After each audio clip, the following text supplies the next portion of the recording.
The sanctuary fell silent except for the gentle gurgling of baby Emma in Olivia's arms. Pastor Mitchell's hand froze mid-gesture above the baptismal font, holy water dripping from his fingertips back into the marble basin. What should have been the most sacred moment of Olivia's young motherhood had just become something else entirely, something that would force her to confront truths she'd been running from for months. "I'm sorry," Pastor Mitchell said quietly, his voice carrying across the hushed congregation, "but I cannot continue this ceremony." Before we jump back in, tell us where you're tuning in from, and if this story touches you, make sure you're subscribed, because tomorrow I've saved something extra special for you. 3 months earlier, Olivia Chen-Rodriguez had been living what most people would consider a perfectly adequate life in suburban Phoenix, Arizona. At 24, she worked as a dental hygienist at Sunrise Dental Associates, earned a steady paycheck, and rented a modest 2-bedroom apartment in a complex with a pool she never used. Her days followed a predictable rhythm. Wake up, feed baby Emma, drop her at daycare, work 8 hours cleaning teeth and taking x-rays, pick up Emma, go home, repeat. The apartment told the real story of her life. Emma's corner overflowed with bright plastic toys and baby supplies that Olivia rotated through like inventory. Bouncy seats, play mats, teething rings bought on impulse during late-night Target runs when she couldn't sleep. But the rest of the space felt temporary, like a hotel room occupied by someone always planning to leave. Olivia's own belongings were sparse. A few books stacked on the kitchen counter, clothes that hung loose in a half-empty closet, and a single framed photo of her and Emma taken at the hospital. The isolation had crept in gradually. Her college friends had scattered after graduation, some to graduate school, others to different cities, a few into relationships that consumed their free time. The friends who remained seemed to exist in a different universe now, posting Instagram stories about weekend trips and dinner parties that felt impossibly foreign to Olivia's reality of 3 a.m. feedings and diaper blowouts. She'd stopped accepting their invitations months ago, tired of explaining why she couldn't make it, tired of being the friend who always had to leave early or bring a diaper bag to wine bars. Work provided human interaction, but it was bounded by professional courtesy. Dr. Patricia Hoffman was kind but busy, managing 3 other hygienists and a steady stream of patients.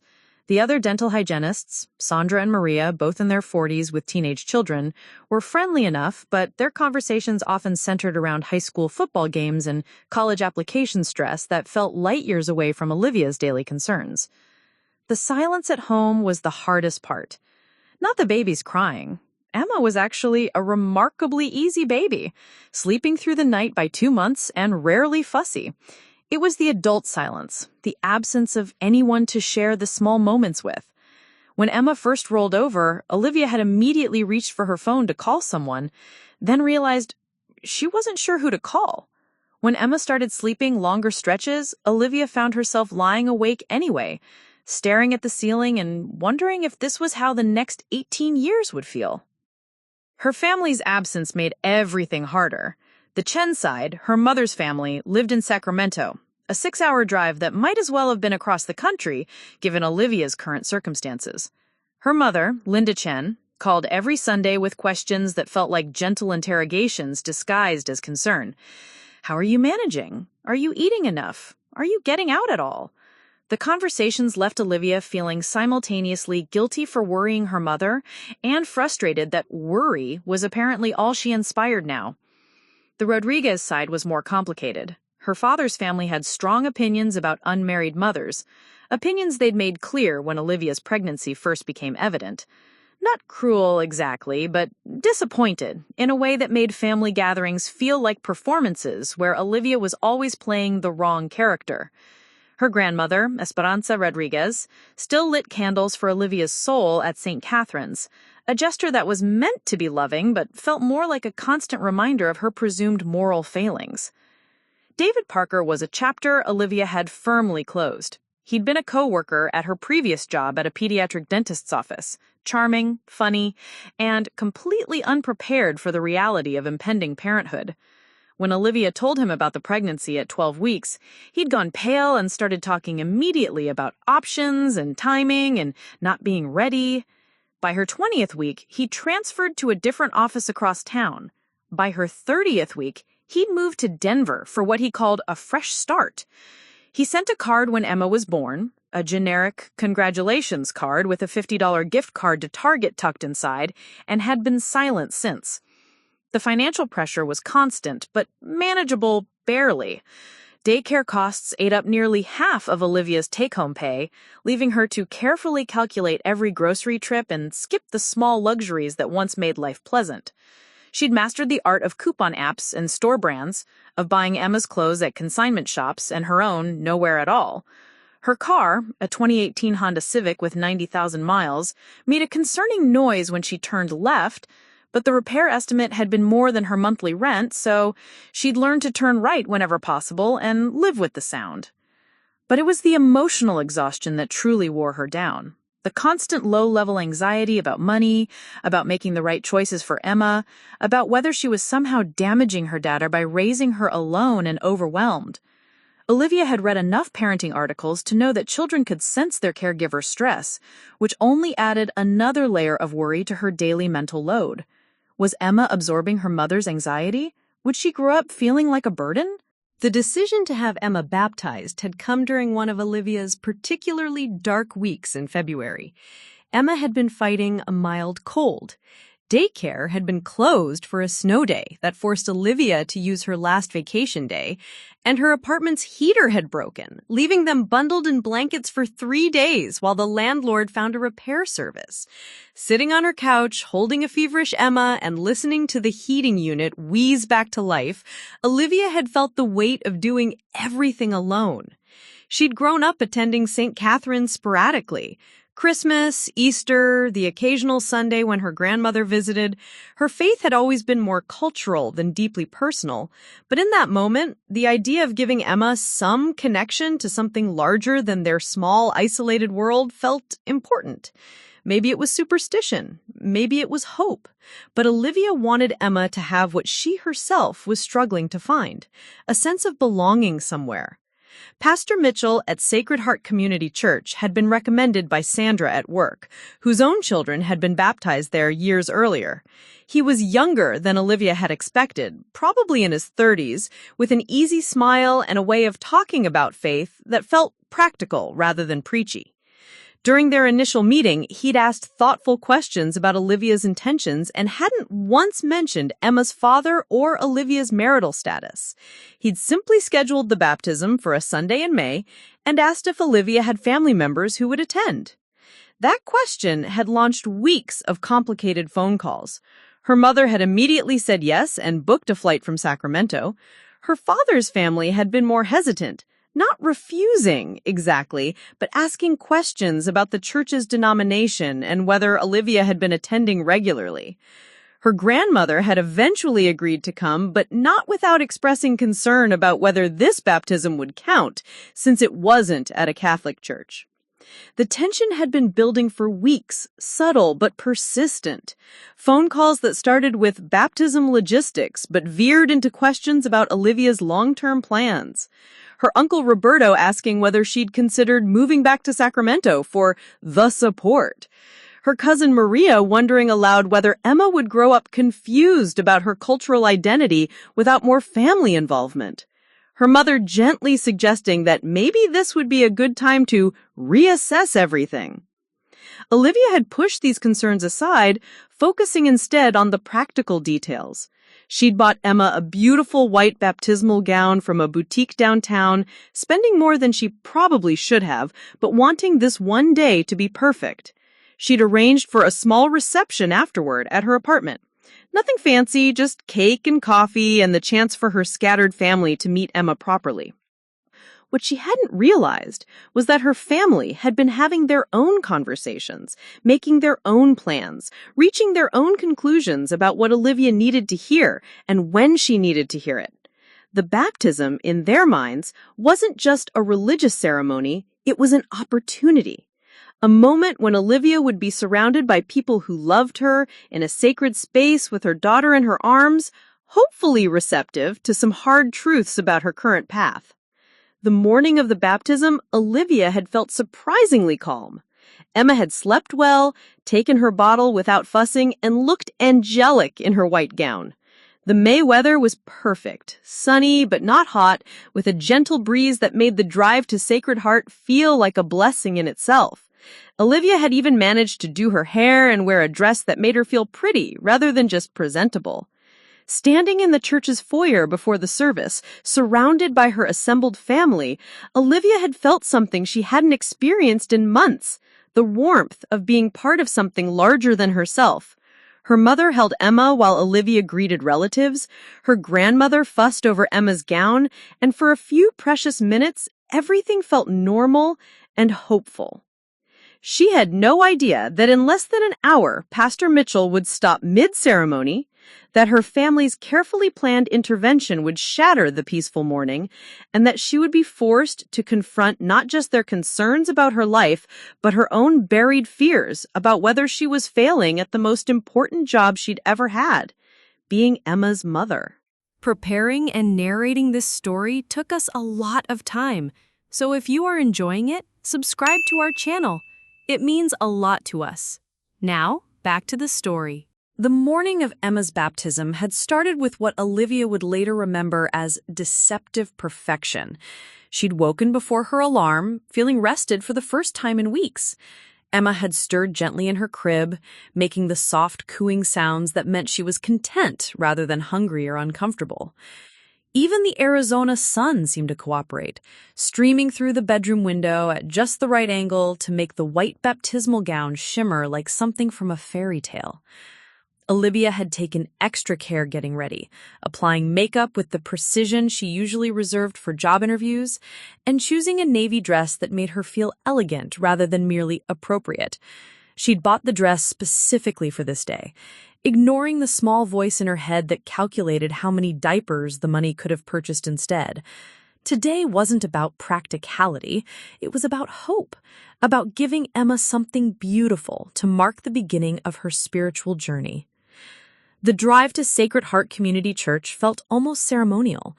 Emma dozed in her car seat, one tiny fist curled against her cheek, while Olivia hummed along to a classical music station she'd found specifically for the occasion. The streets of Phoenix looked different somehow, cleaner, brighter, as if the whole city had polished itself for Emma's special day. Other families walked toward various churches in their Sunday best, and Olivia felt, for once, like she belonged to their community of people who dressed up and gathered together and celebrated life's milestones. Her family had arrived throughout the weekend, turning Olivia's quiet apartment into something resembling a temporary command center. Her mother, Linda, had flown in from Sacramento on Thursday, immediately taking over Emma's care with the efficient competence that had made Olivia's childhood feel secure. Linda had a gift for organization that bordered on miraculous.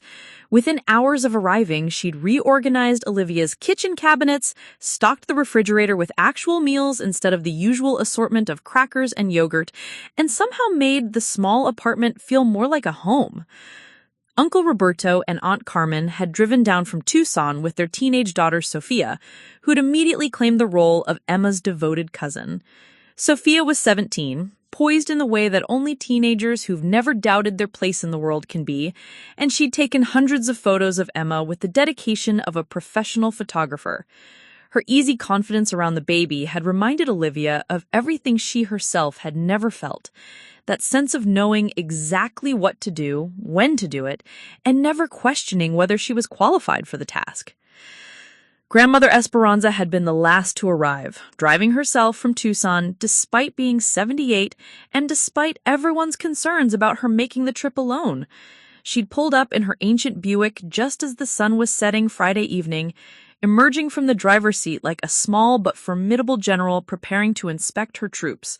She'd taken one look at Emma, crossed herself, and declared the baby blessed by God in Spanish, before switching to English to ask Olivia pointed questions about her eating habits and whether she was taking vitamins. The family dynamics had been surprisingly smooth throughout the weekend. Conversations flowed easily over shared meals, and Emma had basked in the attention like a tiny celebrity holding court. Olivia had found herself relaxing in ways she'd forgotten were possible, letting her mother handle Emma's nighttime feeding, accepting her aunt's offer to do laundry, allowing her grandmother to fuss over details that usually felt overwhelming when tackled alone. Saturday evening had been particularly lovely. They'd ordered pizza and sat around Olivia's small living room, passing Emma from person to person while sharing stories that spanned 3 generations. Uncle Roberto had told embarrassing stories about Olivia's father as a teenager, making everyone laugh until their sides hurt. Sophia had shown Emma picture books with the patience of someone who genuinely enjoyed children, not just tolerated them. Grandmother Esperanza had sung old Spanish lullabies in a voice still clear and strong despite her age. For those few hours, Olivia had felt what she imagined other families took for granted. The warmth of being surrounded by people who knew your history, who remembered your childhood scraped knees and celebrated your adult accomplishments, who would hold your baby while you took a shower and consider it not a favor, but simply what families do for each other. Sunday morning had maintained that sense of family harmony. They'd moved through the getting ready process like a well-choreographed dance, with everyone taking responsibility for some aspect of the preparation.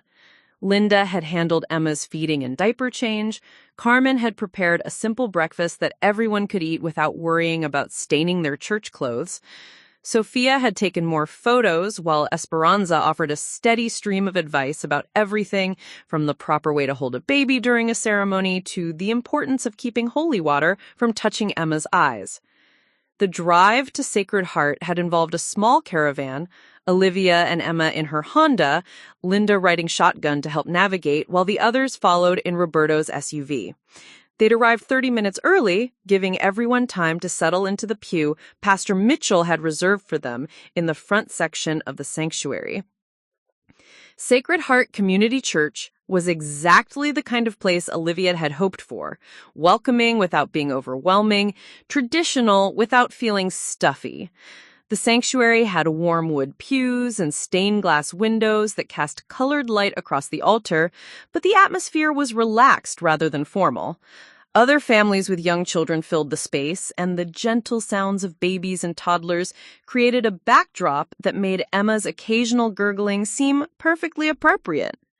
Pastor Mitchell had greeted them warmly, taking a few minutes to chat with each family member and making everyone feel included in the ceremony rather than merely present for it. He'd complimented Esperanza's beautiful Spanish and asked thoughtful questions about Roberto's work as a high school principal. He'd admired Sophia's photography skills when she showed him some of the pictures she had taken of Emma, and he'd thanked Linda for making the trip from Sacramento. The service itself had begun beautifully. Pastor Mitchell had a gift for speaking about faith in ways that felt accessible rather than preachy, and his words about baptism as a celebration of new life and community support had made Olivia's eyes fill with grateful tears. Emma had been perfectly behaved, alert and calm in Olivia's arms, occasionally making the soft baby sounds that caused people in nearby pews to smile and whisper about how precious she was. The moment when Pastor Mitchell had invited Olivia to bring Emma forward for the actual baptism had felt magical. Olivia had stood carefully, smoothing Emma's gown and walking slowly toward the font where Pastor Mitchell had waited with his warm smile and gentle hands. The sanctuary had grown quiet in the way churches do during sacred moments, with everyone leaning forward slightly to witness this ancient ritual of welcome and blessing. Pastor Mitchell had begun the traditional words, his voice carrying clearly through the sanctuary. Dearly beloved, we are gathered here today to celebrate the baptism of Emma Olivia Chen-Rodriguez. Emma had looked up at him with the wide-eyed attention babies sometimes give to new voices, and Olivia had felt her heart swell with a happiness so complete it was almost overwhelming. But then Pastor Mitchell had paused. Not the natural pause of someone gathering his thoughts or waiting for a baby to settle, but a sudden, complete stop that made the silence feel heavy rather than reverent. He'd looked past Olivia toward her family's pew, and his expression had shifted from welcoming warmth to something more complex. concern mixed with what looked almost like resignation. "I'm sorry," he had said quietly, his voice carrying despite its softness, "but I cannot continue this ceremony." The words had hit Olivia like cold water. She turned to follow his gaze, expecting to see some kind of emergency, someone feeling faint, perhaps, or a child having a meltdown that required attention.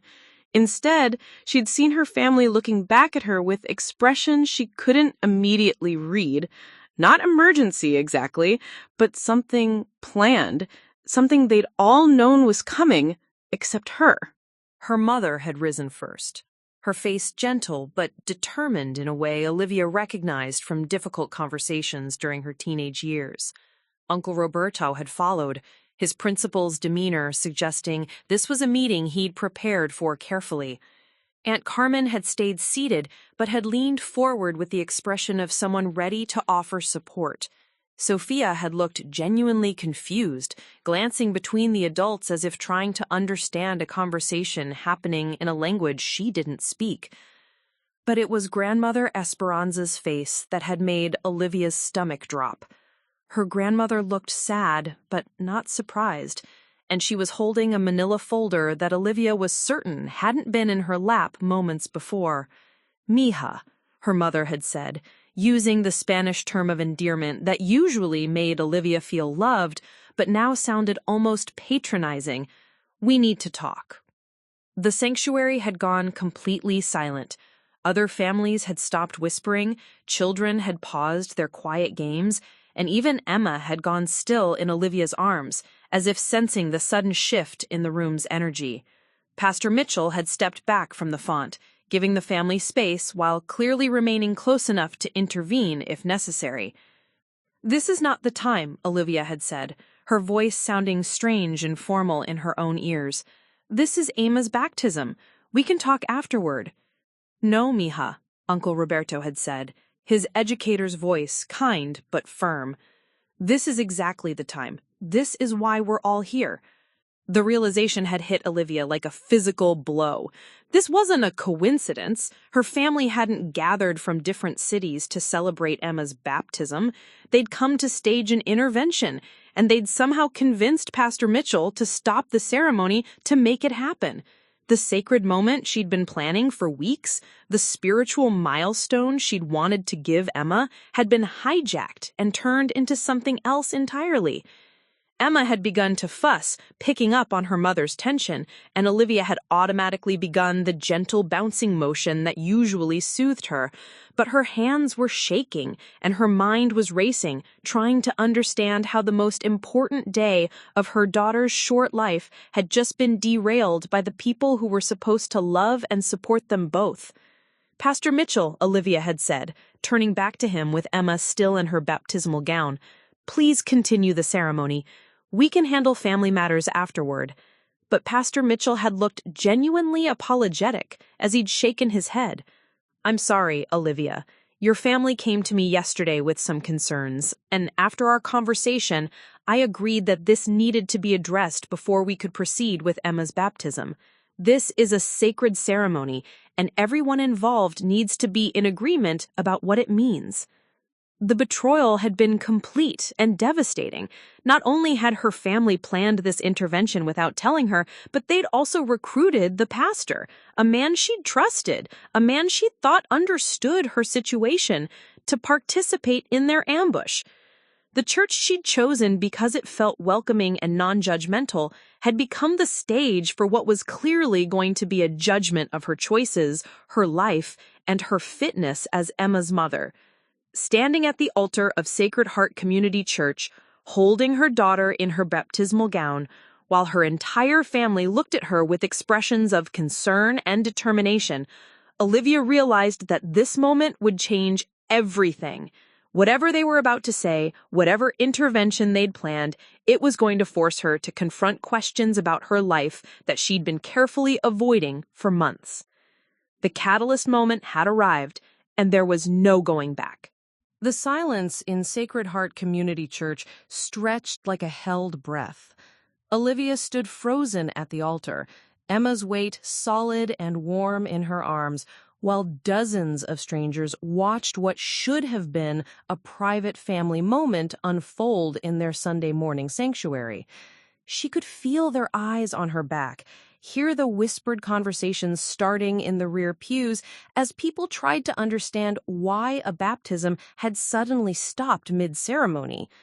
"We should move somewhere private," Pastor Mitchell said gently, gesturing toward a door beside the altar that presumably led to his office or a vestry.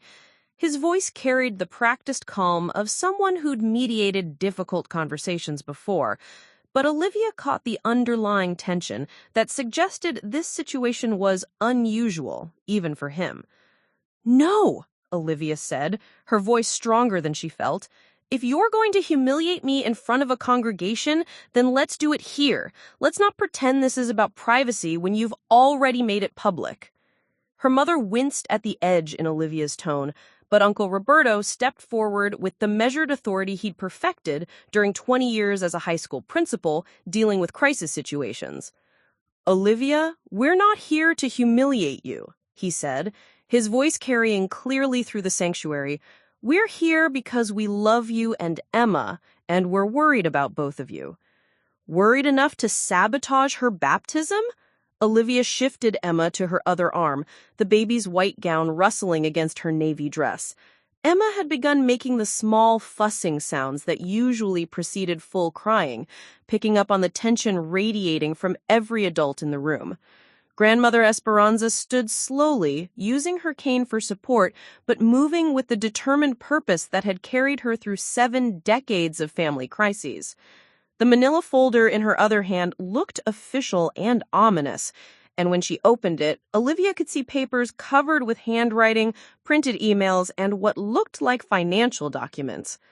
"Mija," Esperanza said, her accent making the endearment sound both loving and stern, "we have been watching you struggle for months. We see you getting thinner, working too much, never asking for help. We see Emma growing up without a father, without a family around her every day, without the support system a child needs."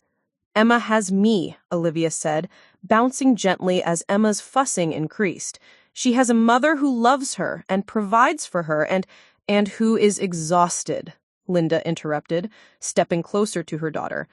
"Olivia, honey, when I arrived Thursday, you were so tired you could barely keep your eyes open. Your refrigerator had nothing but formula and leftover takeout. You've lost 15 pounds since Emma was born, and when I asked when you last saw a doctor for yourself, you couldn't remember." The accuracy of these observations hit Olivia like physical blows. She had been tired. Constantly, bone-deep tired, in a way that sleep never seemed to fix. She had been eating poorly, grabbing whatever was quickest and easiest while making sure Emma had everything she needed. She couldn't remember the last time she'd done something purely for herself, the last time she had felt truly relaxed or happy, rather than just grateful for moments when nothing was actively going wrong. "That's temporary," Olivia said, but her voice lacked conviction.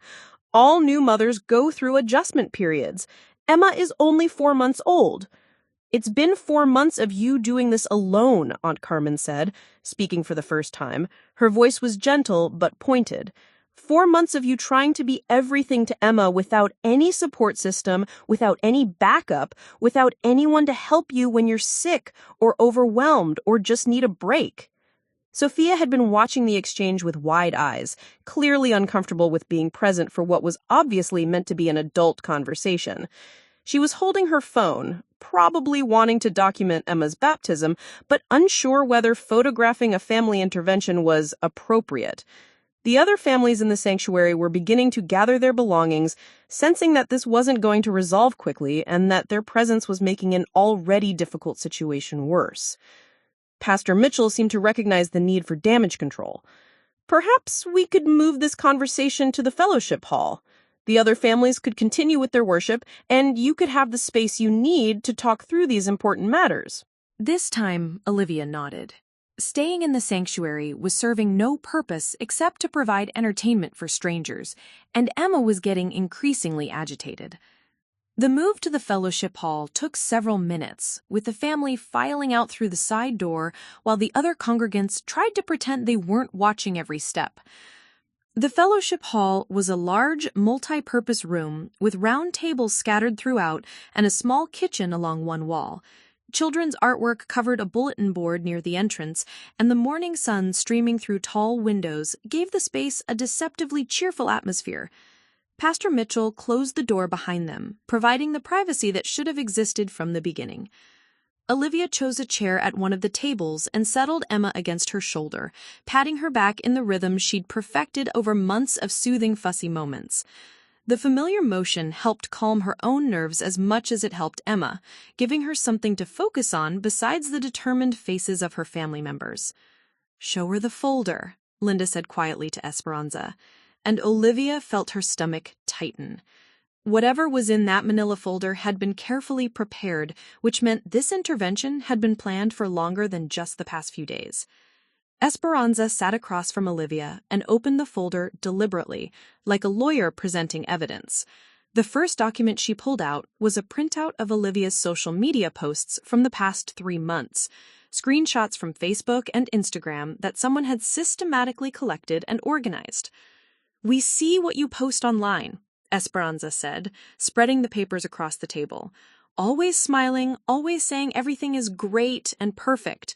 But look at the pictures, mija. Really look." Olivia found herself staring at her own face in a dozen different photos. Selfies with Emma, pictures from their apartment, images from their daily walks. She'd thought she was documenting happy moments, but looking at them now, all together, she could see what her family saw. The forced brightness in her smile, the exhaustion around her eyes, the way she held Emma protectively in every single photo, as if shielding her from something. "These are normal pictures," Olivia said, but her voice was uncertain. "This is you 3 weeks ago," Linda said, pointing to a photo where Olivia was holding Emma in their small kitchen. "Look at yourself, honey. Really look." In the photo, Olivia's face was gaunt, her clothes hanging loose, and there were dark circles under her eyes that makeup couldn't completely hide. Behind her, the kitchen counter was covered with empty takeout containers and unopened mail. She remembered taking the picture. She'd been proud that Emma was starting to hold her head up better, and she'd wanted to document the milestone. She hadn't noticed how she looked in the background. "One picture doesn't prove anything," Olivia said, but she was already looking at the next document Esperanza had pulled from the folder. This one was worse. It was a printed email chain between her family members, dated back to February, discussing their concerns about her welfare.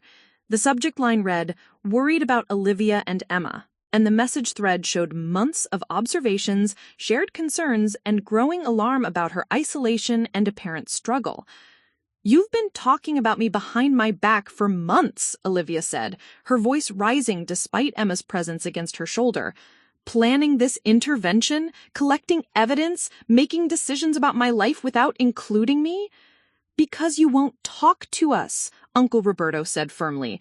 "Every time anyone tries to have a real conversation with you about how you're doing, you change the subject or say everything is fine when it's clearly not fine. You moved to Phoenix specifically to be independent. You said you wanted to prove you could handle everything on your own. But independence doesn't mean isolation, Olivia. It doesn't mean refusing help when you need it." "I don't refuse help," Olivia protested, then stopped. She realized she couldn't think of a single time in the past 4 months when she'd actually asked any of them for help. She'd accepted assistance when they offered it during visits, but she'd never initiated a request for support.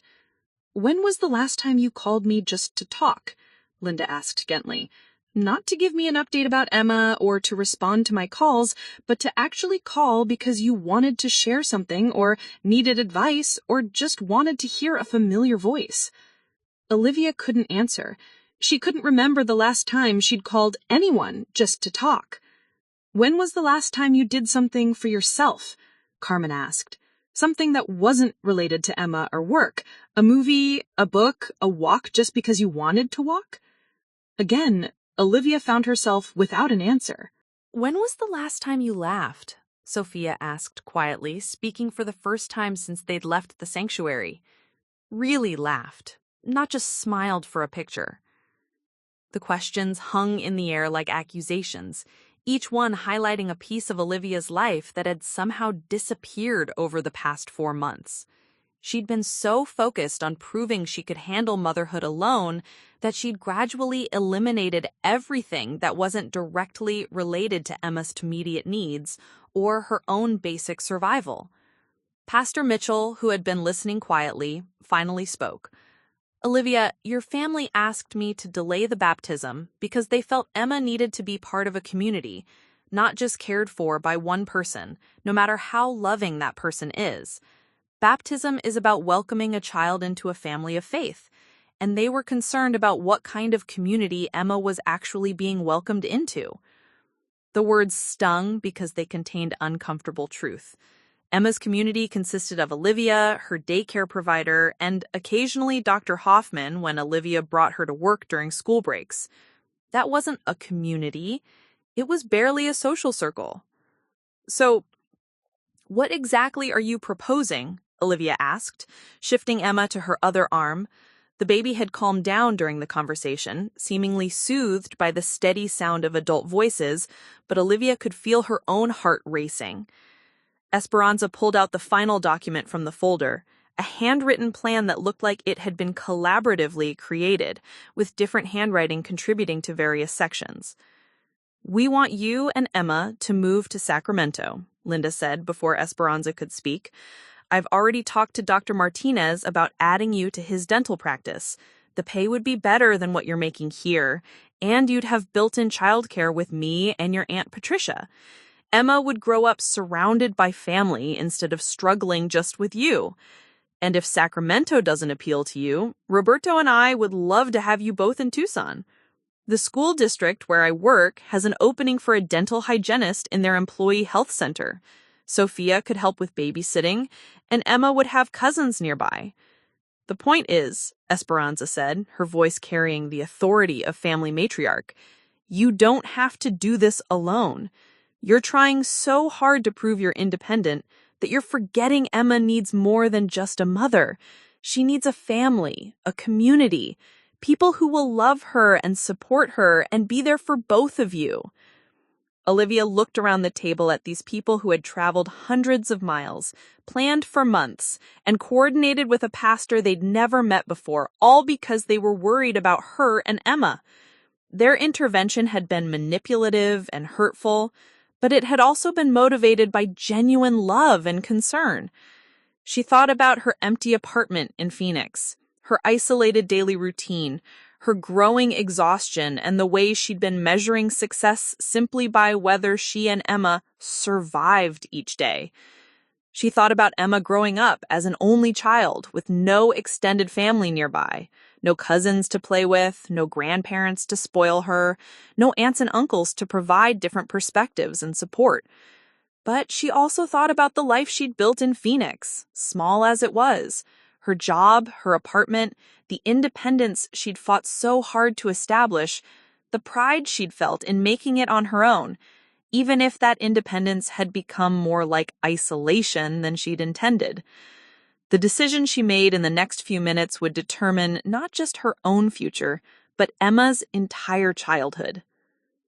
Stay in Phoenix and try to build a better support system locally, or acknowledge that her family was right and that Emma deserved more than what Olivia could provide alone. Emma stirred against her shoulder, making the soft sounds that meant she was waking up fully and would soon need attention. In a few minutes, she'd need to be fed, changed, and entertained. And once again, Olivia would handle it all by herself, competently, but alone. The weight of that solitude contrasted with the concerned faces surrounding her in the fellowship hall, finally made her decision clear. "I'll move to Sacramento," Olivia said quietly, the words falling into the fellowship hall like stones into still water. "But I have conditions." The relief that spread across her family's faces was immediate and visible, but Olivia held up her hand before anyone could respond. Emma had fallen asleep against her shoulder during the intense conversation, and Olivia's voice carried the firm undertone of someone who had made a decision but wasn't surrendering control. "First, I keep my savings account separate. I've worked hard to build some financial independence, and I'm not giving that up. Second, I find my own place to live. I appreciate Mom's offer, but Emma and I need our own space, even if it's small. Third, I take the job interview with Dr. Martinez, but if it doesn't work out, I find my own position. I'm not moving to Sacramento to become dependent on family connections. Linda's eyes filled with tears, but she nodded immediately. Of course, honey, whatever you need to feel comfortable with this transition. And fourth, Olivia continued, looking directly at Pastor Mitchell, Emma still gets baptized. Today. Here. This whole intervention doesn't change the fact that I want her to have this spiritual foundation. Pastor Mitchell smiled, for the first time since the ceremony had been interrupted. I think that's exactly the right decision, and frankly, after witnessing the love and concern your family has shown here today, I'm more convinced than ever that Emma is surrounded by a strong community of faith. The next 3 hours passed in a blur of logistics and phone calls that transformed Olivia's entire future. Uncle Roberto used his principal's networking skills to contact Dr. Martinez directly, arranging a phone interview for Tuesday morning. Linda called her neighbor Mrs. Patterson, who worked as a real estate agent, to start identifying potential apartments near her mother's house, but with enough distance to maintain independence. Carmen researched moving companies and storage options, while Sophia appointed herself the family's documentation specialist, taking notes on every decision and creating what she called Olivia and Emma's Sacramento transition plan. The baptism itself, when they finally returned to the sanctuary, felt both anticlimactic and profoundly meaningful. The other families had long since departed, leaving Sacred Heart quiet, except for a few older congregants who had stayed specifically to witness Emma's ceremony. Pastor Mitchell's words about community and support carried new weight after the morning's events, and when he poured the holy water over Emma's forehead, Olivia felt something shift inside her chest, not just spiritual blessing, but the concrete beginning of a different kind of life. Emma handled the actual baptism perfectly, opening her eyes wide when the water touched her skin, but remaining calm and alert throughout the ceremony. The photo Sophia took showed a baby who looked both angelic and slightly surprised, surrounded by adults whose faces reflected exhaustion, relief, and hope in equal measure. The drive back to Olivia's apartment felt surreal. Her family followed her in Roberto's SUV, and Olivia found herself seeing her neighborhood through different eyes. The complex that had felt adequate for the past 8 months now looked temporary and slightly shabby. The pool she'd never used, the neighbors she'd never met, the isolating anonymity that once felt like privacy, all of it seemed like evidence of a life half-lived rather than a life carefully built. Her apartment, when they all crowded into it, suddenly felt impossibly small. With 6 adults and a baby in the living room, the space that had been manageable for 2 became cramped and overwhelming. But instead of feeling claustrophobic, the crowding felt warm, like a preview of what life might be like with family nearby. Linda immediately began assessing what would need to be packed versus what could be sold or donated. Her maternal instincts had shifted into practical mode, and she moved through the apartment with the efficiency of someone solving a complex logistical puzzle. "The furniture is all rental quality anyway," she observed, running her hand along the back of Olivia's cheap sofa. "You'll save money on moving costs if you just take personal items and Emma's things. Sacramento has much better thrift stores than Phoenix." Carmen had taken over the kitchen, making coffee and arranging the bakery cookies someone had bought for the post-baptism reception that never happened. She had the gift of creating hospitality in any space, and within minutes, the kitchen counter had been transformed into an impromptu celebration area, complete with paper plates and napkins Linda had found in a cabinet. "We should make this official," Carmen announced, pouring coffee into mismatched mugs.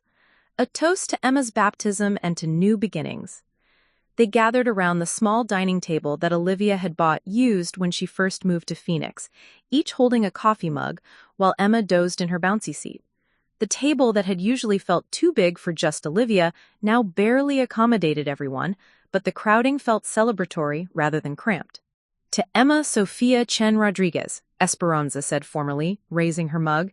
May she grow up surrounded by family and never doubt that she is loved. To Olivia, Uncle Roberto added, for having the courage to make a difficult decision and for raising a beautiful daughter. To new adventures, Sophia chimed in with teenage enthusiasm, and to Emma having the best cousin ever. As they drank their coffee and shared the cookies, the conversation naturally turned to practical planning. Dr. Martinez had agreed to the Tuesday phone interview and had already expressed enthusiasm about adding Olivia to his practice. His dental office served a large Latino community in Sacramento, and he'd mentioned that Olivia's bilingual skills would be particularly valuable. Dr. Martinez's office is only 15 minutes from my house, and there's a wonderful daycare center called Little Sprouts just 5 minutes from his office. They have an excellent reputation, and several of my friends' grandchildren have gone there. The specificity of these details made the move feel real in a way that scared and excited Olivia simultaneously. In Phoenix, she'd chosen Emma's daycare based purely on proximity to her own job and basic safety requirements. The idea of having options, of being able to choose based on quality rather than just convenience, felt luxurious. Roberto had already researched the cost of living differences between Phoenix and Sacramento. The apartment rent will be higher, he admitted, but Dr. Martinez pays significantly better than what you're making here. Plus, Linda can provide backup childcare when Emma's sick or when daycare is closed, which will save you from losing workdays. The financial analysis was compelling, but what struck Olivia most was the underlying assumption that she would have help when she needed it. In Phoenix, a sick day for Emma meant a lost day of work for Olivia, with no backup options and no one to call for assistance. The thought of having family nearby for emergencies felt almost impossibly comforting. When would we make this move? Olivia asked, bouncing Emma gently as she began to wake up and make pre-feeding sounds. I've been thinking about that, Linda said carefully. Your lease here ends at the end of June, right? If we can arrange everything quickly, you could be in Sacramento by early July. That would give Emma time to adjust to a new environment before you start work, and it would let you settle in during summer when the weather is nice. 6 weeks. Olivia's entire life would change in 6 weeks. The timeline felt both impossibly fast and perfectly reasonable. Fast enough that she couldn't change her mind, reasonable enough that she could plan properly. I'll need to give notice at Sunrise Dental, Olivia said, mentally calculating her responsibilities. Dr. Hoffman has been good to me. I want to leave professionally, maybe help train my replacement. That's exactly the right approach, Roberto agreed. You never know when you might cross paths with someone again professionally. Better to leave on good terms. As the afternoon progressed, the apartment filled with the productive energy of people solving problems together. Sophia had appointed herself head of the Sacramento Research Committee and was busy creating lists of everything from pediatricians to parks to grocery stores near Linda's house. Carmen was measuring Emma's furniture to estimate moving truck space. Esperanza was going through Olivia's kitchen cabinets, sorting items into essential, useful, and leave behind categories with the practical wisdom of someone who had managed multiple family relocations. Linda had taken charge of the most important task, researching apartments. She'd already identified 3 potential places within her budget range, all close enough to family for support, but far enough away to maintain independence. This one has a small playground, she said, showing Olivia listings on her phone. And this one is in a complex with lots of young families. Emma would have playmates nearby. The concept of Emma having playmates nearby struck Olivia with unexpected force. In Phoenix, Emma's social interactions were limited to other babies at daycare and the occasional smile from strangers at grocery stores. The idea that she could grow up with neighbor children, cousin relationships, and built-in social connections felt like giving her daughter a gift Olivia hadn't even realized she was withholding. By evening, they had created what Sophia proudly called the Complete Sacramento Transition Plan, written out on several sheets of notebook paper with different family members' handwriting contributing various sections. The plan covered everything from Olivia's 2-week notice at work to Emma's immunization records transfer to the specific weekend when everyone would drive a moving truck from Phoenix to Sacramento. "This feels real now," Olivia said, as they gathered around the dining table one final time before her family prepared to return to their hotel. Emma was on her lap, alert and content after her afternoon nap, occasionally grabbing at the papers spread across the table. "It is real," Linda said softly, "and it's going to be wonderful. Not easy necessarily, but wonderful. Emma is going to grow up knowing she has family who love her, and you're going to remember what it feels like to have support." That night, after everyone had left and the apartment had returned to its usual quiet, Olivia sat on her couch, holding Emma and looking around the space that would soon be just a memory. The silence that had felt oppressive for months now felt temporary, like the pause between songs rather than an endless empty space. She thought about the leap of faith she was taking, leaving a city where she'd built independence to move somewhere she'd have family support but less control. It was a trade-off that would have terrified her a year ago, but holding Emma and thinking about the love that had surrounded them both today felt like the right kind of risk. The first step into the unknown had been taken. Everything else would follow. 2 months into their new life in Sacramento, Olivia discovered that living near family was like learning a foreign language she thought she already spoke. The basic vocabulary was familiar: Sunday dinners, babysitting offers, shared grocery trips, but the grammar of daily family interaction required constant translation and adjustment. Her apartment on Maple Street was perfect in theory, a 2-bedroom unit in a complex called Sunrise Gardens, 15 minutes from her mother's house, 10 minutes from Dr. Martinez's dental practice, and 5 minutes from Little Sprouts daycare. The rent was exactly at the top of her budget, but the space felt luxurious compared to Phoenix. Actual separate bedrooms, a kitchen with counter space, and a small patio where Emma could eventually play outside. The complex itself had become an education in community living. Mrs. Chen from Unit 4B, no relation despite the shared surname, had appointed herself the unofficial welcome committee, arriving with homemade dumplings on Olivia's second day and subsequently checking in weekly with offers to watch Emma during errands. The young couple next door, Marcus and Jessica Williams, were expecting their first baby in October and had started treating Olivia as their unofficial parenting consultant, asking detailed questions about everything, from sleep schedules to diaper brands. "You're like having a baby expert right next door," Jessica had said during one of their patio conversations while Emma played with soft blocks on a blanket. "I keep telling Marcus we hit the neighbor lottery." These casual interactions felt foreign to Olivia after months of Phoenix isolation, but Emma thrived on the attention. At 6 months old, she had become the complex's unofficial mascot, smiling and babbling for anyone willing to make faces at her. Mrs. Chen insisted Emma was saying grandma in Mandarin, though Olivia was fairly certain the sounds were just random baby noises. Dr. Martinez's dental practice had provided its own learning curve. The office served primarily Latino families, many of whom preferred conducting appointments in Spanish, and Olivia found herself dusting off language skills she hadn't used professionally since college. Her colleagues, dental assistant Rosa Morales and receptionist Patricia Valdez, had embraced her immediately, but their easy camaraderie highlighted how isolated she'd been at Sunrise Dental in Phoenix. "You were working with robots down there," Rosa had declared after Olivia described her previous workplace during their first lunch together. "Here, we're family. Dr. Martinez makes sure everyone feels supported, and we all cover for each other when life happens." That family atmosphere had been tested almost immediately when Emma caught her first serious cold during Olivia's 3rd week of work. In Phoenix, this would have meant calling in sick, losing a day's pay, and dealing with the guilt of leaving Dr. Hoffman short-staffed.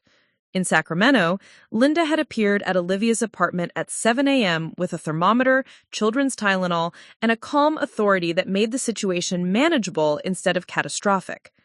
"This is what grandmothers are for," Linda had said simply, settling into Olivia's living room with a book and a travel mug of coffee. "You go to work, I'll monitor the fever, and we'll text updates throughout the day." The seamless support had felt miraculous, but it had also created an unexpected emotional complexity. Olivia was grateful beyond words for her mother's help, but accepting it required acknowledging how desperately she'd needed assistance she'd been too proud to ask for. Each kindness from Linda felt simultaneously like a gift and evidence of her own previous inadequacy as a mother. Dr. Martinez had noticed her distraction that day and pulled her aside during lunch. "First-time mom guilt?" he asked with the knowing smile of someone who had raised 4 children with his wife Maria. "Let me guess, you're wondering if accepting help means you're failing as a parent." The accuracy of his observation had made Olivia's eyes fill with tears she couldn't quite explain. "I spent Emma's first 4 months trying to prove I could do everything alone. Now I have all this support, and it feels almost too easy, like I'm cheating somehow." Dr. Martinez had laughed, but not unkindly. "Olivia, parenting is not supposed to be a solo endurance test.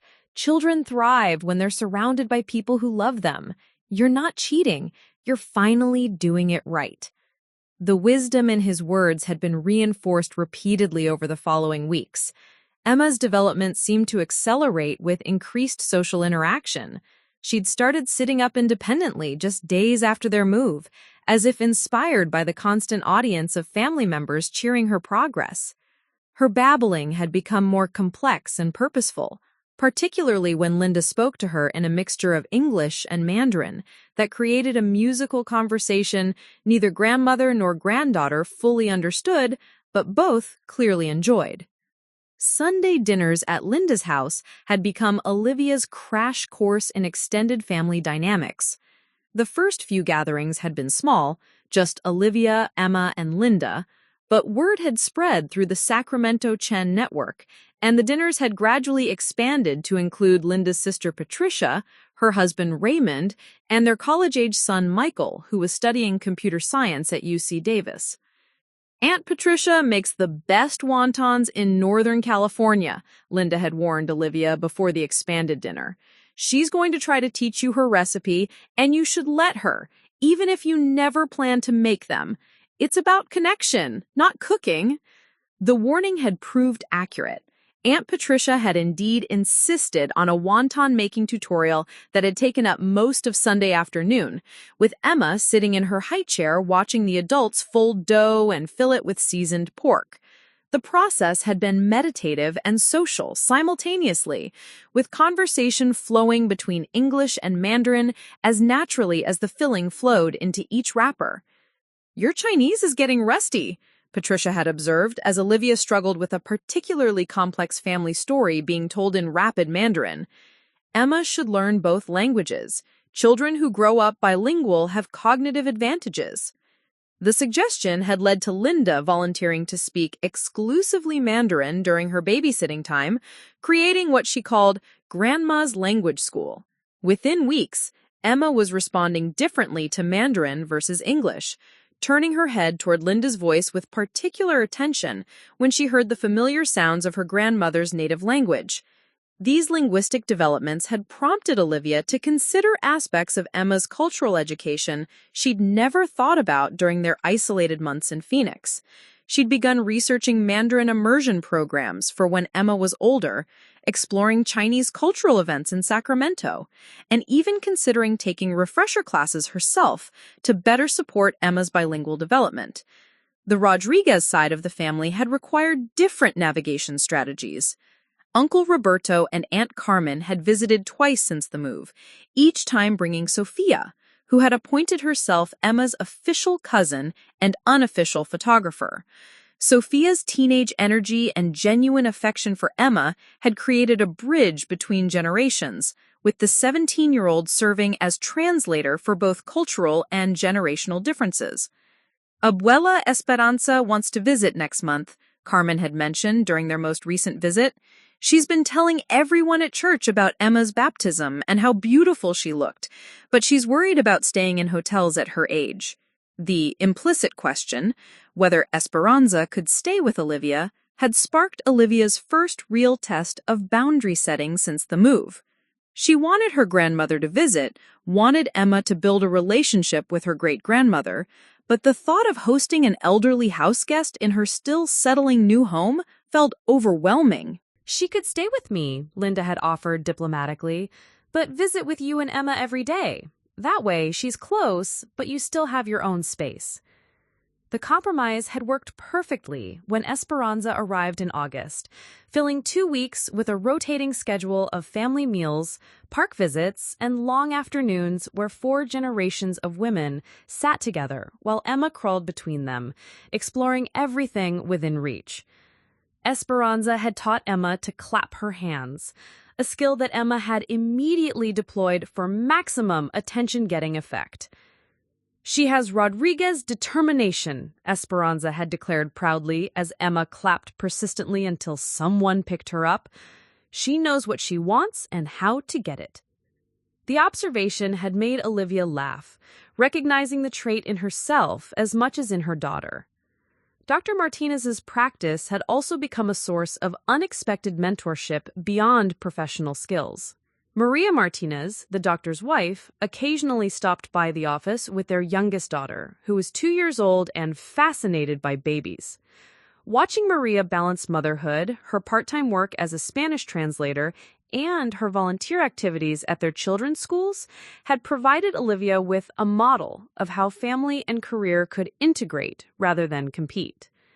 The secret, Maria had confided during one of these visits, is accepting that some days you'll excel as a mother and struggle at work. Other days you'll be brilliant professionally and barely manage dinner. It's about balance over time, not perfection every day.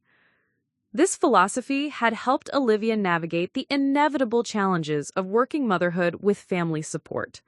Some mornings, Linda's help made everything smooth and efficient. Other days, schedule conflicts or Emma's needs created complexity that required creativity and patience. But instead of facing these challenges alone, Olivia now had a network of people invested in solutions rather than just sympathy. The most surprising aspect of her new life had been the emergence of her own social connections independent of family obligations. Patricia Valdez had invited Olivia to join her book club, a group of 6 women who met monthly to discuss novels and share wine while their children played together. The first meeting had felt awkward. Olivia was the newest member and the only single mother. But the group's warmth and Emma's easy integration with the other children had made subsequent gatherings genuinely enjoyable. "It's nice to have adult conversations that aren't about work or family logistics," Olivia had told Linda after her 3rd book club meeting. "I'd forgotten how much I enjoy talking about ideas with other people." By September, Olivia had established routines that felt sustainable rather than just survivable. Emma attended Little Sprouts 3 days a week, spent 2 days with Linda, and had weekend adventures that often included extended family or new friends from book club. The support system that had initially felt overwhelming had become natural, and Olivia found herself offering help to others, babysitting for Jessica and Marcus when they had doctor's appointments, translating for Spanish-speaking patients at Dr. Martinez's office, and helping Mrs. Chen with technology problems in exchange for cooking lessons.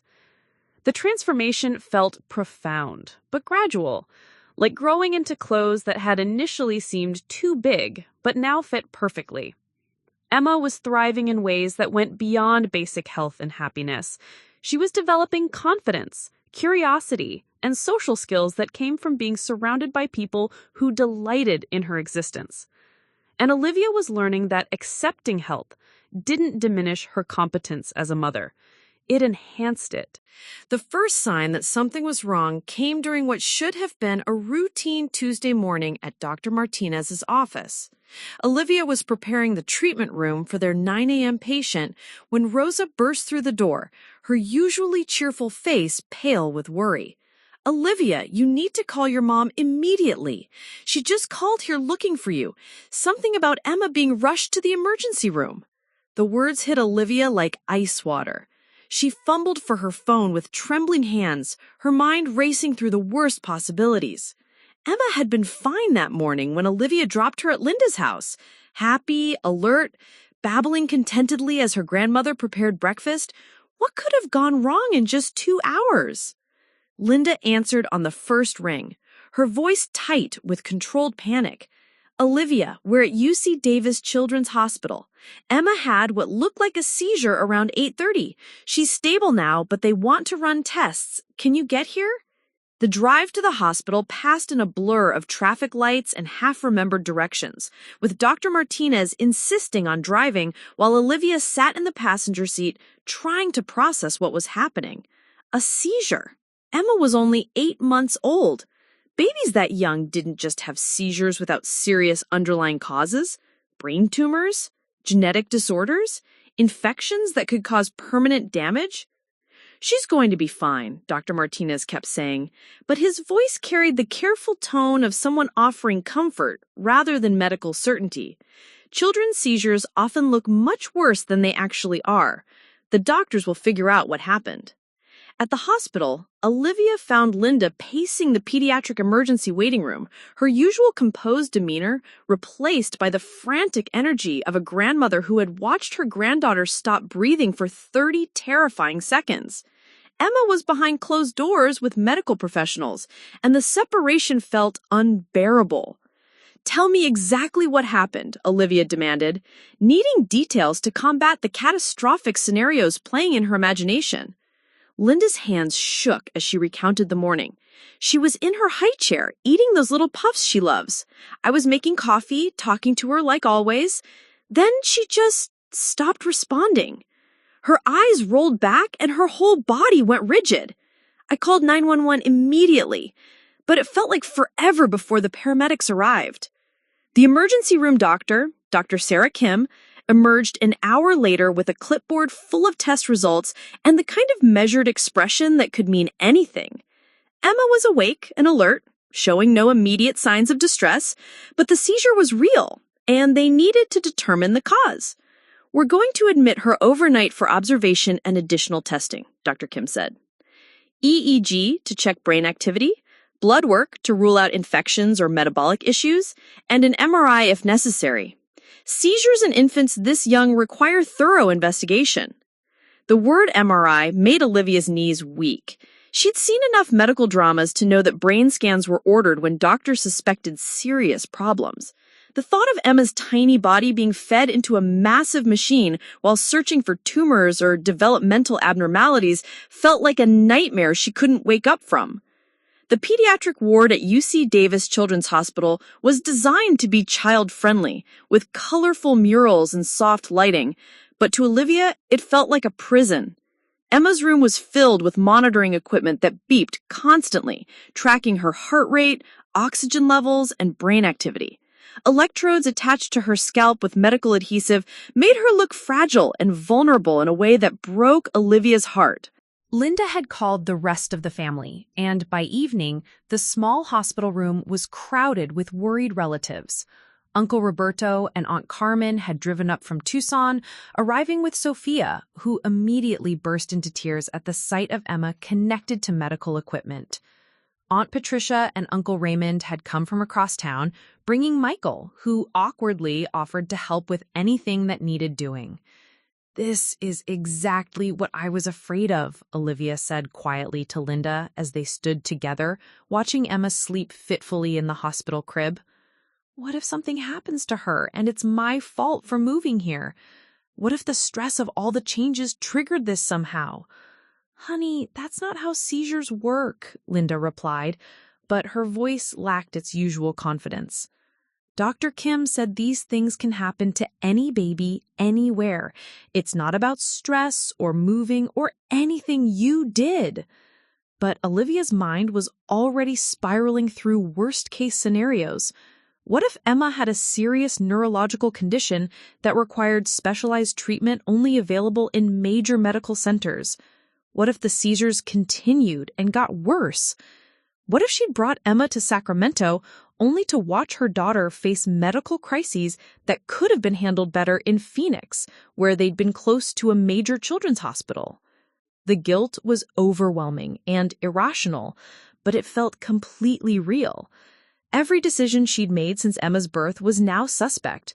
Moving to Sacramento, changing daycares, disrupting Emma's routine, exposing her to new environments and people when maybe what she'd needed was the stability and consistency of their Phoenix life, isolated though it had been. Dr. Kim returned Wednesday morning with test results that were simultaneously reassuring and frightening.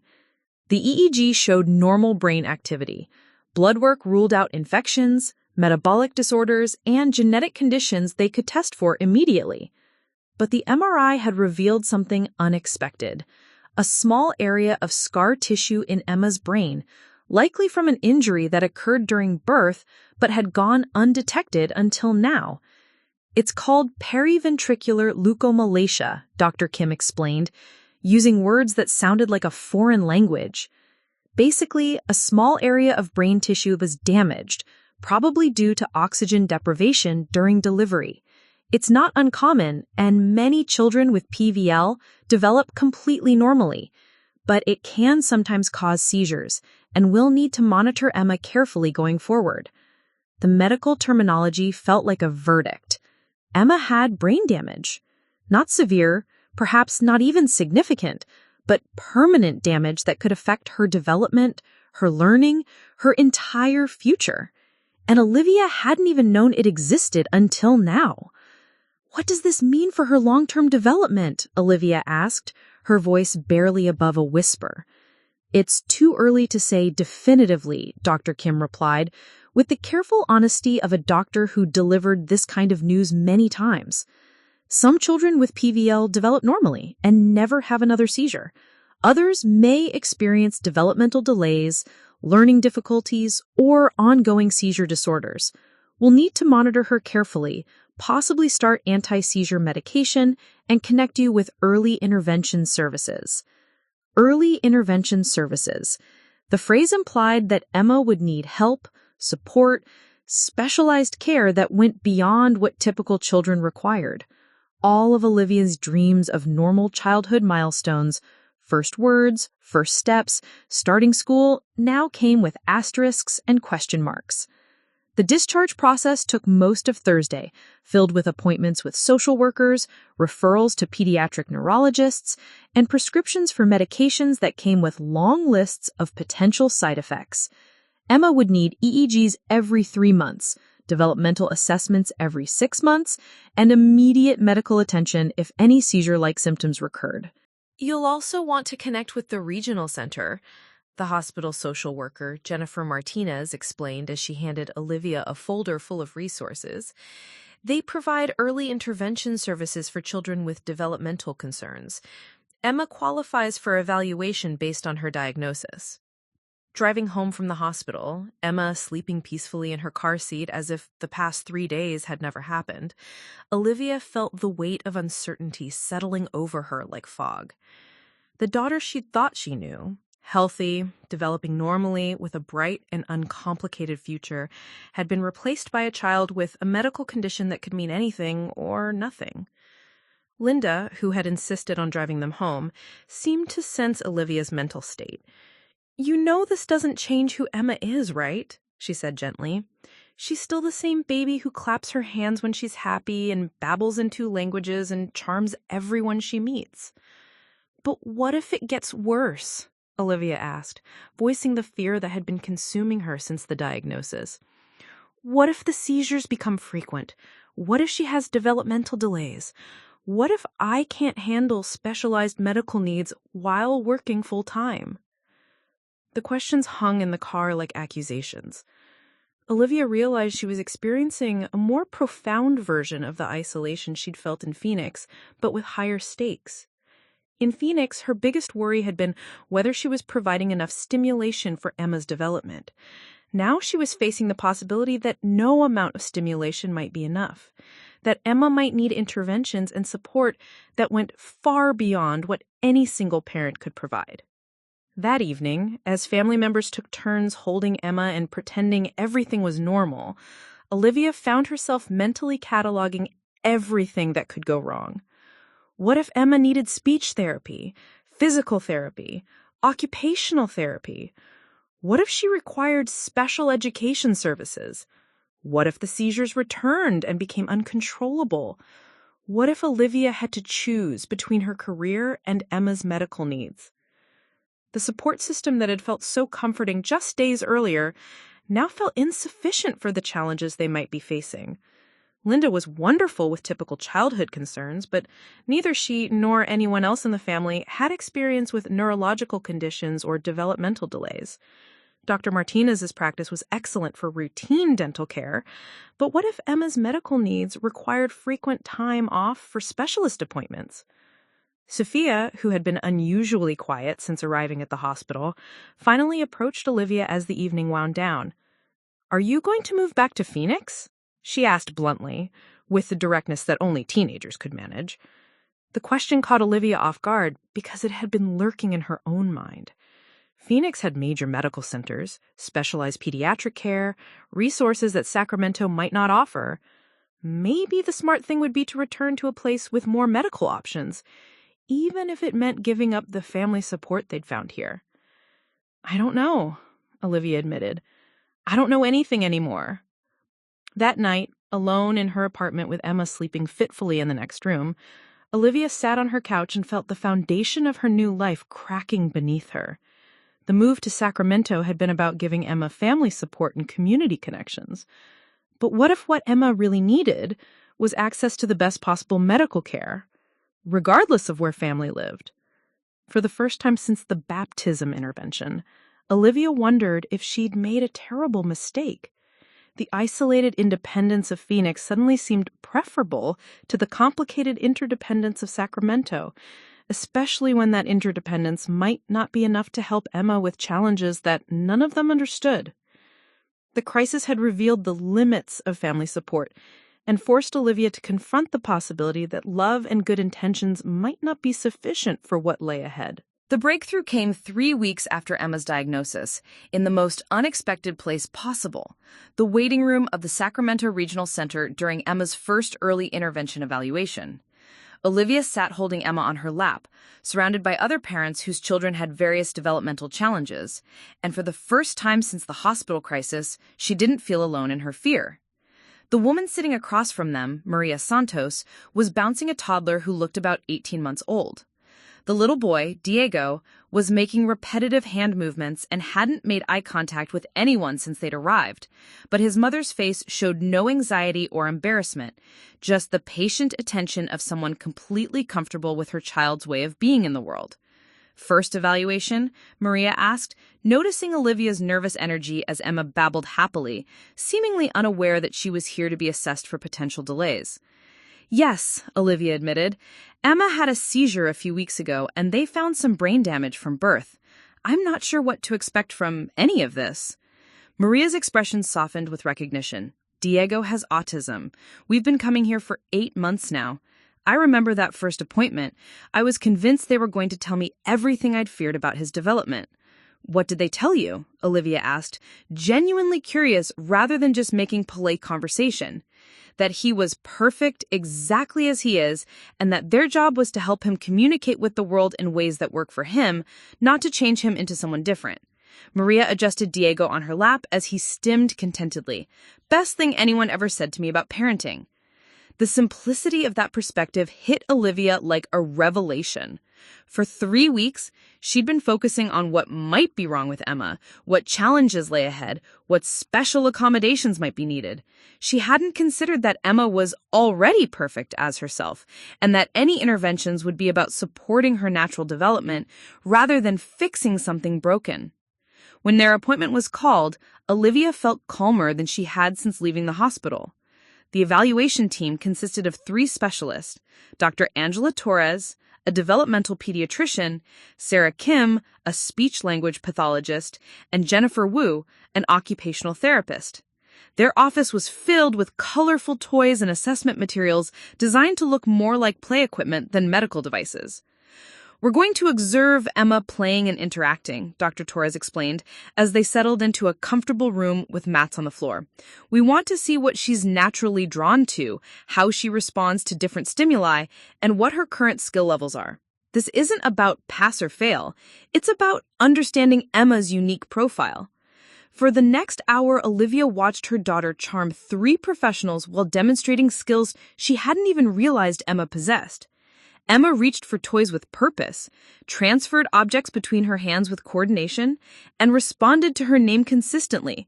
When Sarah made different sounds, Emma turned toward her and attempted to babble back, showing clear interest in vocal communication. She's actually showing advanced social awareness for 8 months, Jennifer observed, as Emma clapped her hands when Olivia smiled at her. Look how she monitors your face for emotional cues and responds appropriately. That's sophisticated interaction. The formal assessment confirmed what Olivia was beginning to understand. Emma's seizure and PVL diagnosis didn't define her capabilities. Her gross motor skills were slightly delayed, she wasn't yet pulling herself up to standing, but her fine motor control, social engagement, and cognitive responses were all within normal ranges or above.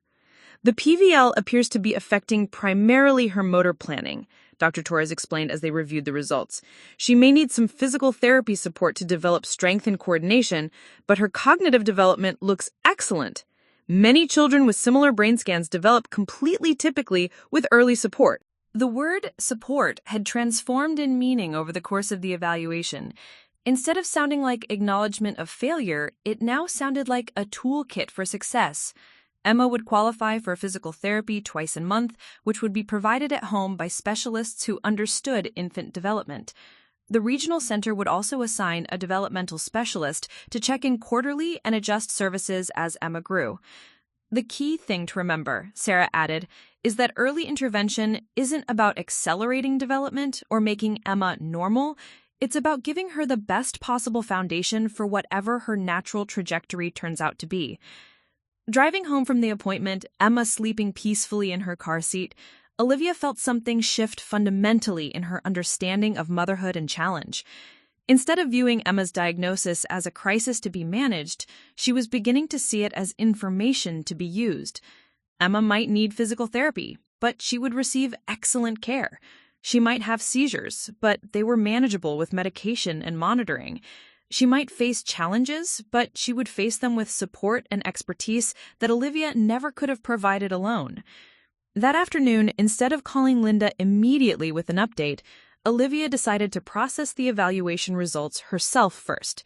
She spread the written reports across her kitchen table and read through each assessment carefully, noting not just the areas where Emma might need support, but also the many strengths and capabilities that had been documented. Emma's social communication skills were described as remarkable for her age. Her visual attention and curiosity were rated as above average. Her ability to self-regulate and recover from overstimulation was noted as excellent. The picture that emerged was of a child who had faced early challenges but possessed strong foundational skills for learning and growth. When Linda arrived for her regularly scheduled evening visit, she found Olivia cooking dinner with Emma playing contentedly on the kitchen floor, surrounded by colorful toys from the evaluation center.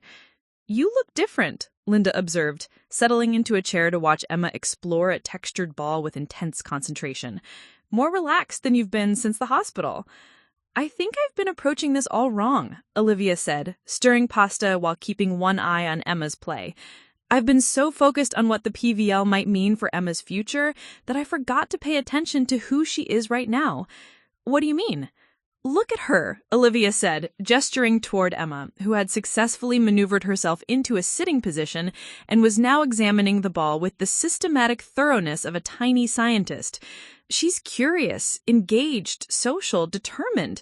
The brain scan shows some damage, but Emma shows strength. I need to parent the child in front of me, not the diagnosis on paper."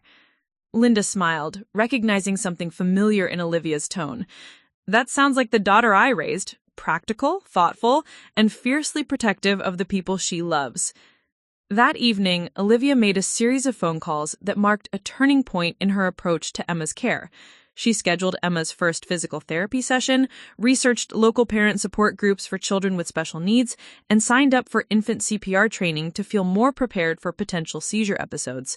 But more importantly, she called Dr. Martinez to discuss how Emma's medical needs could be accommodated with her work schedule, approaching the conversation as a logistics challenge rather than a crisis requiring major life changes. "We'll make it work," Dr. Martinez assured her immediately. "Rosa has a daughter with cerebral palsy, and Patricia's son has ADHD. We're experienced with flexible scheduling for medical appointments. Family comes first here." The next breakthrough came during Emma's first physical therapy session with Katie Rodriguez, a pediatric specialist who arrived at Olivia's apartment with a bag full of toys that looked more like fun than therapy. Katie's approach was play-based and completely attuned to Emma's interests, using games and songs to encourage movements that would strengthen Emma's core muscles and improve her balance. "Look how well she tracks moving objects," Katie observed as Emma followed a colorful scarf with complete attention. "Her visual motor integration is excellent. We'll just work on giving her body the strength to catch up with what her brain already wants to do." Within 30 minutes, Katie had Emma laughing while practicing movements that targeted exactly the skills she needed to develop. The therapy didn't look medical, it looked like an especially engaging playtime with someone who understood exactly what would capture Emma's interest. "The beautiful thing about infant PT," Katie explained to Olivia, "is that babies this young learn through play anyway. We're just making sure the play includes the specific movements that will help Emma's development. You can incorporate these activities into your daily routine." Katie showed Olivia how to modify everyday activities to support Emma's physical development, encouraging reaching during diaper changes, practicing balance during tummy time, strengthening core muscles during feeding. Instead of feeling like additional responsibilities, these modifications felt like ways to make their regular interactions more purposeful and connected. The most significant breakthrough, however, came during a conversation with Uncle Roberto, who had called to check on Emma's progress and ended up providing perspective that changed everything. "You know," Roberto said after Olivia had updated him on the evaluation results and therapy plans, "I've been a high school principal for 20 years, and I've worked with thousands of kids who needed extra support. Some of the most successful, creative, resilient students I've known were the ones who had to work harder for their achievements." "What do you mean?" "I mean that Emma is going to grow up knowing she can overcome challenges, knowing she has people who believe in her capabilities, knowing that different doesn't mean less than. Those are incredible advantages, Olivia. A lot of kids go through life never learning those lessons." The realization hit Olivia with stunning clarity. Emma's diagnosis wasn't a limitation to be overcome. It was information that would help her provide exactly the support Emma needed to thrive. Instead of wondering whether Emma would develop typically, Olivia could focus on ensuring she developed optimally, whatever that looked like for her unique profile. That weekend, Olivia hosted her first gathering since Emma's diagnosis, inviting her book club friends over for an informal playdate. Instead of hiding Emma's medical situation, she found herself explaining the PVL and early intervention services with the same matter-of-fact tone she might use to describe Emma's favorite foods. "It sounds like she's getting amazing support," said Jessica Williams, whose own baby was due in just a few weeks. "You're so lucky to have copped this early and to live somewhere with such good resources." The word lucky would have seemed absurd a month earlier, but now Olivia could see the truth in it. They lived in a city with excellent medical care and early intervention services. Emma's condition had been identified early when interventions would be most effective. They had family support and professional expertise and financial resources to access the care Emma needed. Most importantly, Emma was thriving. Her personality was emerging more clearly every day. Curious, social, determined, and joyful. The seizure medication hadn't diminished her engagement with the world, and the physical therapy was helping her build strength while having fun. Watching Emma play with the other children that afternoon, Olivia finally understood what Maria Santos had meant about children being perfect as they are. Emma didn't need to be fixed or normalized. She needed to be supported, celebrated, and given every opportunity to develop into whoever she was meant to become. The breakthrough wasn't about Emma's condition improving. It was about Olivia's perspective transforming completely, allowing her to see challenge as opportunity and difference as strength. 6 months after Emma's first seizure, Olivia stood in the same fellowship hall at Sacred Heart Community Church where her family's intervention had changed everything. This time, though, she wasn't facing an ambush about her inadequacies. She was leading a support group for parents of children with special needs, something Pastor Mitchell had asked her to consider after word spread about Emma's journey and Olivia's transformation. The circle of folding chairs held 8 parents, each at different stages of processing their children's diagnoses and navigating complex medical systems. Tonight's topic was building community when your child has special needs, and Olivia found herself drawing on experiences she never could have imagined 18 months earlier. "The hardest part for me was accepting that needing help didn't mean I was failing," she told the group, as Emma played contentedly in her portable high chair, now 14 months old and pulling herself up to standing with the determined focus that had become her signature trait. "I spent so much energy trying to prove I could handle everything alone that I almost missed the opportunity to give Emma what she actually needed, a community of people invested in her success." Marcus Chen, whose 3-year-old son had been recently diagnosed with autism, leaned forward with interest. "How do you balance accepting help with maintaining independence? I keep worrying that if we rely too much on family support, we'll lose our ability to manage on our own." Olivia smiled, recognizing her former self and his concern. "I used to think independence meant doing everything myself. Now I understand that true independence means building sustainable systems that work for your family's actual needs, not some theoretical ideal of self-sufficiency." The distinction had taken her months to fully grasp, but it now formed the foundation of how she approached both parenting and professional life. Emma's physical therapy appointments were scheduled during Olivia's lunch breaks, with Dr. Martinez's full support and Rose's backup when sessions ran long. Linda provided childcare during evening support group meetings and weekend errands, but Olivia handled all medical decisions and daily care routines. The interdependence felt healthy rather than restrictive, supportive rather than smothering. Emma had exceeded every expectation from her early intervention team. At 14 months, she was walking with assistance, babbling in 2 languages, and demonstrating problem-solving skills that consistently impressed her therapists. The seizures had been controlled with medication since August, and her most recent EEG showed continued normal brain activity. Dr. Kim had cautiously suggested that Emma might outgrow her seizure disorder entirely as her brain matured. The beautiful thing about Emma's development, Katie Rodriguez had explained during their most recent physical therapy session, is that she's not just meeting milestones, she's developing her own strategies for navigating the world. Look how she uses her hands to stabilize herself when she's trying to stand. That's not something we taught her. That's her own adaptation. Emma's adaptability had become a source of wonder and pride for everyone who knew her. When she couldn't quite manage a particular movement, she found alternative approaches that often worked better than traditional methods. When she got frustrated with physical challenges, she used her advanced communication skills to seek help rather than giving up. Her personality had emerged as determined, creative, and remarkably resilient. The support group at Sacred Heart had grown from Olivia's initial hesitation to a thriving community of 12 families who met monthly and maintained active text chains for daily support. Parents shared resources, celebrated milestones, and provided practical advice about everything from insurance navigation to sibling dynamics. The fellowship hall that once witnessed Olivia's crisis had become a sanctuary for families learning to embrace different versions of normal. "One of the things I wish someone had told me earlier," shared Jennifer Williams, whose daughter had Down syndrome, "is that having a child with special needs doesn't mean your family life becomes all about therapy and medical appointments. We still go to parks, have play dates, travel to visit relatives. Emma just happens to need physical therapy the way some kids need piano lessons."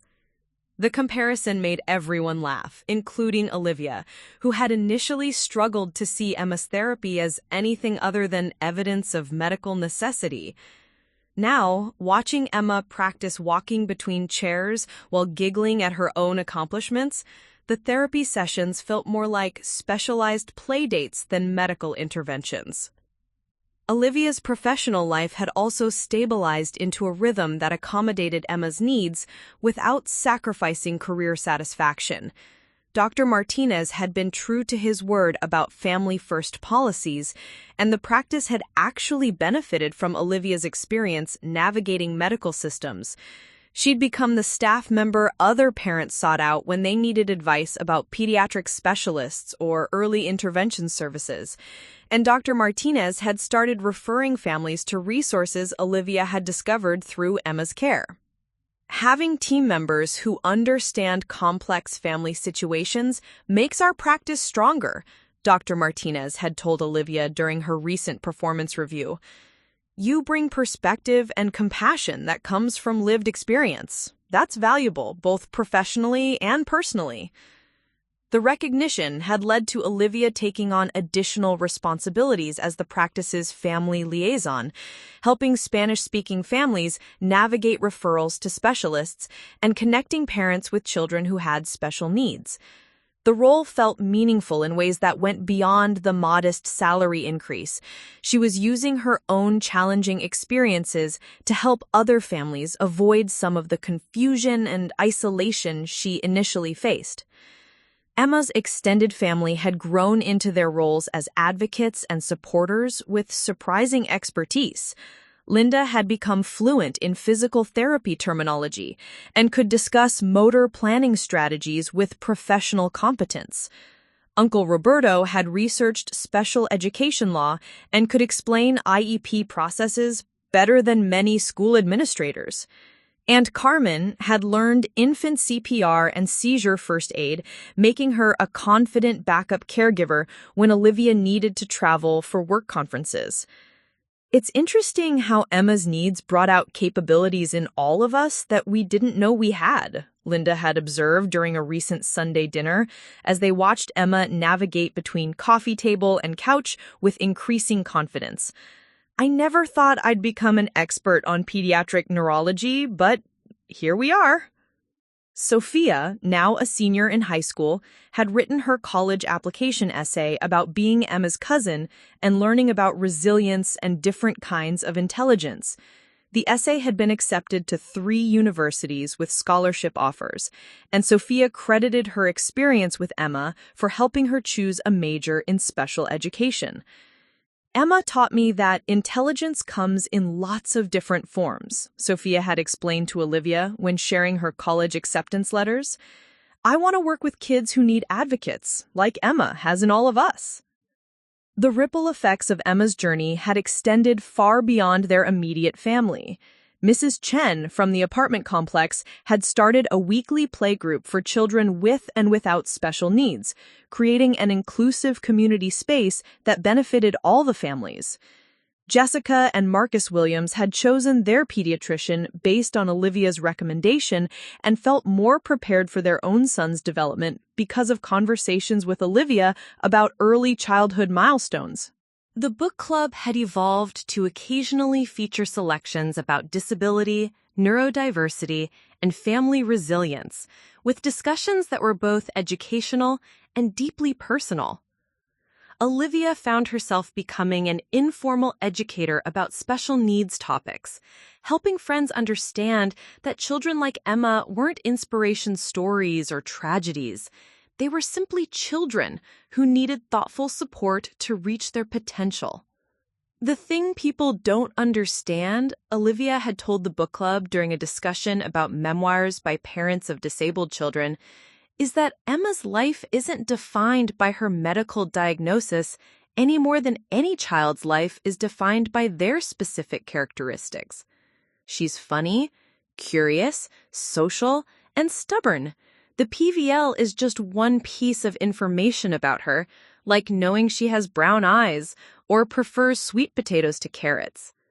This normalized perspective had become Olivia's greatest gift to other parents beginning similar journeys. During support group meetings, she could help new families see past the overwhelming medical terminology to focus on their children's strengths and personalities. She could share practical strategies for advocacy and resource navigation while modeling the kind of confidence that came from experience rather than denial.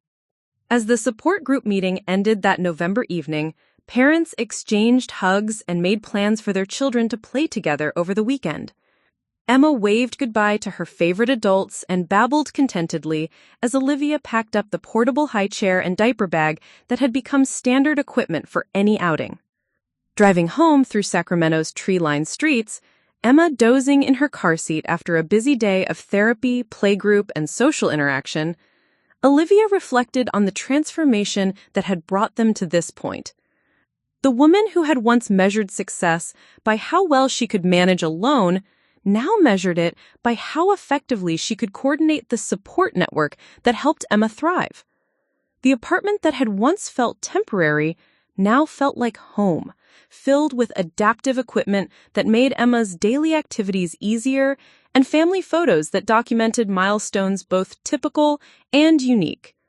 Emma's room contained not just regular baby furniture, but also sensory toys recommended by her occupational therapist and mobility aids that helped her practice walking safely.